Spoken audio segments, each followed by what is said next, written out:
Terima kasih pemirsa, Anda masih bergabung bersama kami di iNews NTB. Masyarakat Lombok memiliki tradisi unik. Misalnya dalam tasyakuran keberangkatan calon jamaah haji adalah tradisi zikir zaman yang memadukan zikir dan sholawat dengan gerakan pencak silat.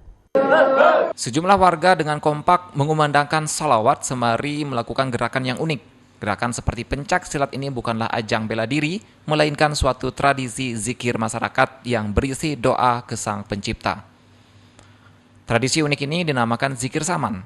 Tradisi turun-temurun dari leluhur oleh masyarakat Muslim Sasak di Lombok, sehingga tak ayal tradisi ini seakan telah punah di sejumlah tempat di Lombok.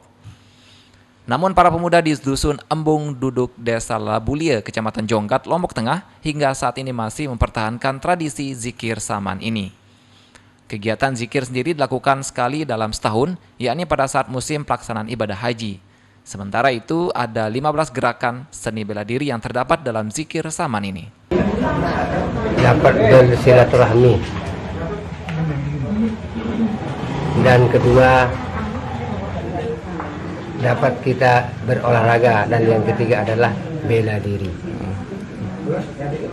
Zaman ini biasanya diadakan pada musim haji atau tasyakuran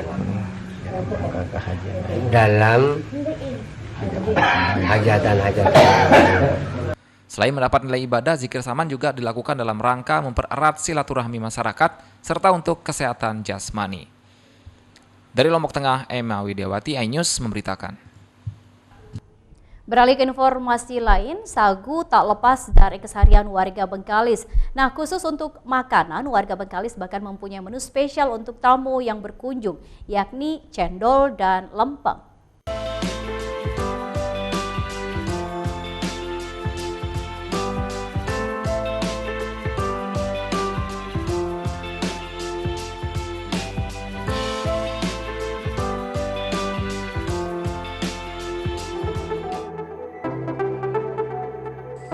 Boy, mana? Boy ke laut, dia main tuan. Pergilah ke laut. Aku pergi dulu lah. Yalah. Selat Bengkalis di Desa Ketam Putih merupakan salah satu tempat sementara untuk menampung tual sagu yang baru dipanen. Anak-anak desa ini sudah terbiasa bermain di atas tual sagu, dari berlari, bersenda gurau, hingga sekedar melepas penat. Bahkan di beberapa wilayah Provinsi Riau, berlari di atas tual sagu telah menjadi tradisi. Sagu memang tak bisa lepas dari keseharian warga Bengkalis, dari permainan, pekerjaan, sampai makanan. Seperti kerabat Masri yang sedang menyiapkan cendol dan lempeng sagu untuk disuguhkan kepada tamu yang akan datang. Untuk membuat cendol sagu, pertama sagu diayak dengan alat yang terbuat dari bambu agar sagu menjadi bulat. Sementara itu kelapa diparut.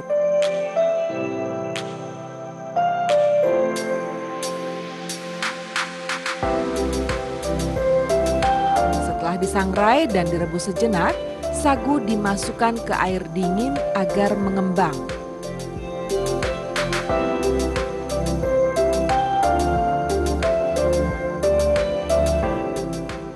Setelah itu, sagu direbus kembali dengan gula merah dan santan.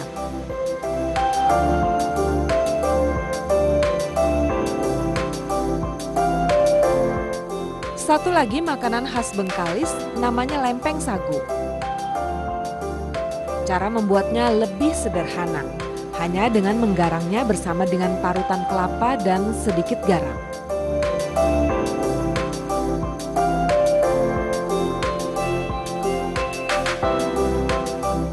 Bagi warga Desa Ketam Putih, sagu merupakan makanan yang wajib disajikan setiap menjamu tamu.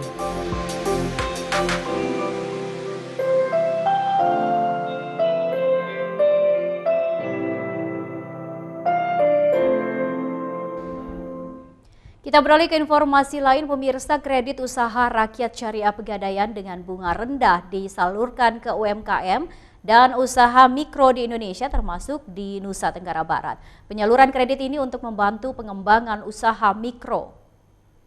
Kredit usaha rakyat berbasis syariah disalurkan PT Pegadaian untuk membantu pelaku usaha supermikro dan UMKM di Indonesia dalam pengembangan usaha. Penyaluran kurs syariah Pegadaian sebesar 5,9 triliun yang tersebar di Indonesia dan khusus untuk wilayah Bali NTB. Dan NTB dianggarkan 700 miliar dengan bunga rendah 6%. Tujuan kurs syariah ini untuk membantu pelaku UMKM di NTB karena berpotensi besar untuk memajukan UMKM dan membuka lapangan pekerjaan dengan adanya event-event besar yang dihelat di NTB.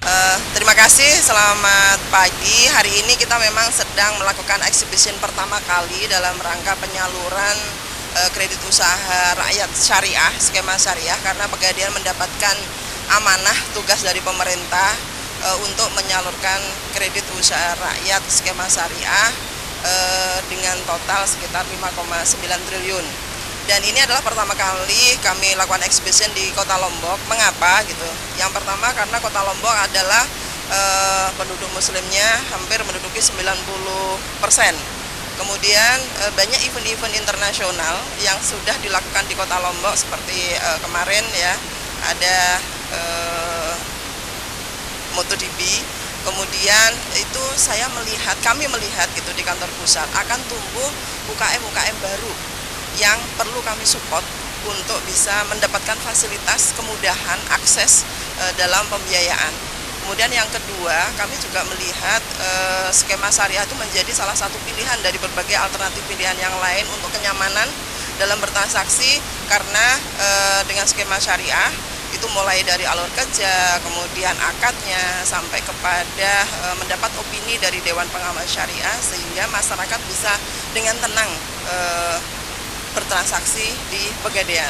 Alhamdulillah ini khusus kita berdiri di sini di Lombok dalam rangka launching kurs syariah. Nah, segmented related dengan demografi yang ada di Nusa Tenggara Barat. Termasuk NTB menjadi salah satu provinsi yang punya growth untuk UMKM baik, tinggi, sehingga harapannya keberadaan kami dengan ditambahnya kurs syariah itu akan lebih meningkatkan kesejahteraan para pelaku UMKM. Nah, kalau tadi Mbak tanyakan target, kalau khusus yang ada di yang ada di Provinsi NTB yang dalam Kanwil Denpasar yang melingkupi NTB dan Bali, NTB, NTT itu berjumlah sekitar 700 miliar sendiri konsultasi ini, karena begitu besar potensi yang ada di NTB, sehingga mengapa kami launching kurs syariah ini ada di NTB. Kur berbasis syariah ini diharapkan dapat menambah kekuatan para pelaku UMKM dengan platform pinjaman mulai dari 1 juta hingga 10 juta per nasabah. Produk ini diharapkan dapat membantu perekonomian masyarakat pasca pandemi COVID-19. Selain itu, Pegadaian akan terus konsisten untuk membantu misi pemerintah dalam pembangunan ekonomi kerakyatan. Dari Mataram, Vinka Andini, iNews memberitakan. Pemirsa, informasi tadi sekaligus menutup perjumpaan kita di iNews NTB edisi hari ini. Saya Rida Patiroy, mewakili kru yang bertugas, pamit undur diri. Terima kasih atas kebersamaan Anda. Wassalamualaikum warahmatullahi wabarakatuh. Tetap jaga kesehatan, patuhi protokol COVID-19. Sampai jumpa.